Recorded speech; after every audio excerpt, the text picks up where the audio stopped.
Is caregiving really an HR concern? You've heard it. Caregiving, that's a personal issue. We have a benefits package, they should use it. Why is this an HR concern? That's not our job. On the surface, it sounds logical. After all, people have always had to balance work and life. But here's the thing, caregiving is no longer a side issue. It is no longer just a personal, private issue. It is impacting communities, workplaces, all over the world. It is a structural pressure, and ignoring it doesn't make it go away. It just buries it deeper inside your organization's culture, your performance, and any retention problems you already have. So let's talk about why caregiving is absolutely an HR concern and why your workplace strategy can't afford to leave it out. If we haven't met, I'm Dr. Anna Thomas. I'm a physician, leadership speaker, caregiver advocate, and corporate wellness specialist.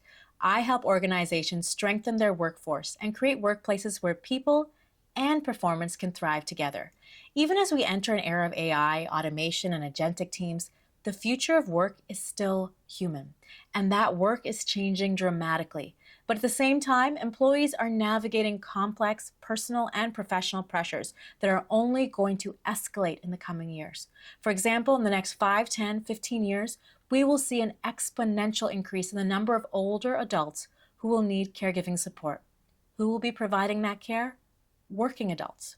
Right now, 63 million Americans are caregivers. That's 1 in 4 adults, with more than half of them currently working full-time. Those numbers are expected to increase and will have a tremendous impact on our communities and, yes, even our workplaces. And caregiving is just one example of a personal stressor that will impact the workplace.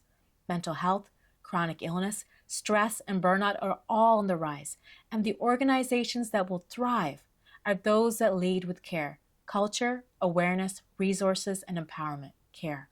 Through this series, I share practical strategies, leadership tools, and insights to help you create cultures that support well-being, strengthen engagement, and retain top talent.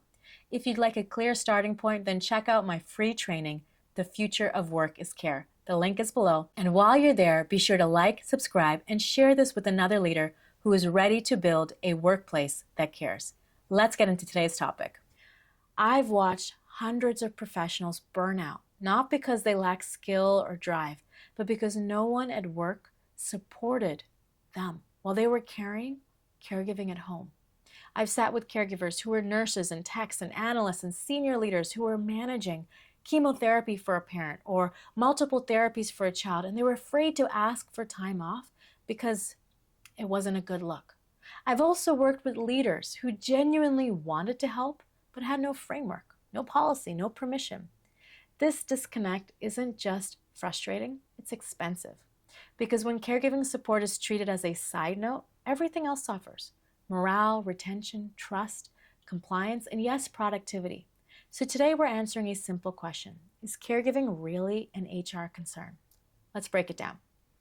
The biggest barrier to progress is the myth that caregiving is personal. It sounds like it's not our responsibility. That's what PTO is for. We can't make exceptions. We can't make exceptions for anyone. If we open this door, where does it stop? Have you thought that? Let's look closer. Your organization already builds structure around people's realities. You make space for professional development. You adapt for disability accommodations. You shift roles after parental leave. You cover gaps when someone is grieving. Caregiving is no different. The only difference is that it is still invisible until it causes a crisis. And that invisibility is what makes caregiving so easy to overlook and so damaging when it is. And here's what most companies don't realize. Caregiving is already in the building. It's in the sudden dip in performance from a top employee, from the exit interview that vaguely mentions work-life balance, from the mid to senior level manager who starts turning down a promotion they deserve, the absenteeism pattern that no one can explain. When HR leaders say, we don't have a lot of caregivers here, I always ask, do you just have a lot of silent ones? Because AARP data has shown that most caregivers don't disclose. Why? They fear being passed over, they fear being seen as unreliable, they fear losing their job. And that silence isn't neutral, it is corrosive. And HR is the department best positioned to break it. So is caregiving support HR's job? Yes and no. Yes, because HR owns policy, HR owns culture signals, HR tracks metrics that reflect hidden burnout. No, because HR can't implement support alone. Managers need tools, leaders need alignment. The whole organization needs to speak the same language. And that's why caregiving support isn't just a benefits issue. It's a leadership issue. It's a strategy issue. It's a risk management issue. It's a culture issue. And HR is the place where all of those intersect.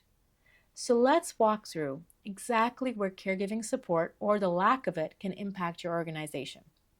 First of all, culture. When caregiving isn't acknowledged, employees stay silent. They self-select out of opportunities. They withdraw emotionally. This normalizes hiding, and it shapes culture more than a vision statement ever will. Second is compliance. Caregiver discrimination lawsuits, they're rising. FMLA misuse, denial, that creates risk. Uneven accommodations can lead to liability. You don't want to wait for a legal letter to take this seriously. Third is retention. Employees who don't feel safe disclosing leave. Or worse, they stay, but they disengage completely. What is the cost of replacing an employee? It is far higher than building a culture of care. If you're in HR, here are 4 things you can do this quarter. You can audit your benefits for real-life caregiving needs, not just legal compliance, but real support, backup care, leave flexibility, role adjustments. Second, work with your managers. Not just tell them to be understanding, but give them the language, the structure, the scenarios. Most want to help, they just don't know how. Third, gather real data. Add some caregiving questions to engagement surveys. Anonymous input can open the door to honest action. And 4, communicate proactively. Don't wait for people to raise their hand. Normalize these conversations early, often, and from the top. If you want to take this further, then check out my free training, The Future of Work is Care. It's built to give HR and people leaders the strategy and the structure to lead the shift. Tap the card or find the link below. And if you haven't checked out my book, Workplaces That Care, be sure to pick it up on Amazon. It is your playbook for building a resilient workplace that supports and retains caregiving employees. And if you've been sitting with this for a while, wondering how to make your policies actually match your values, I see you. I know that you carry the quiet work. You bridge the gap between intention and impact, and you rarely get credit for it. But I want you to know this work matters.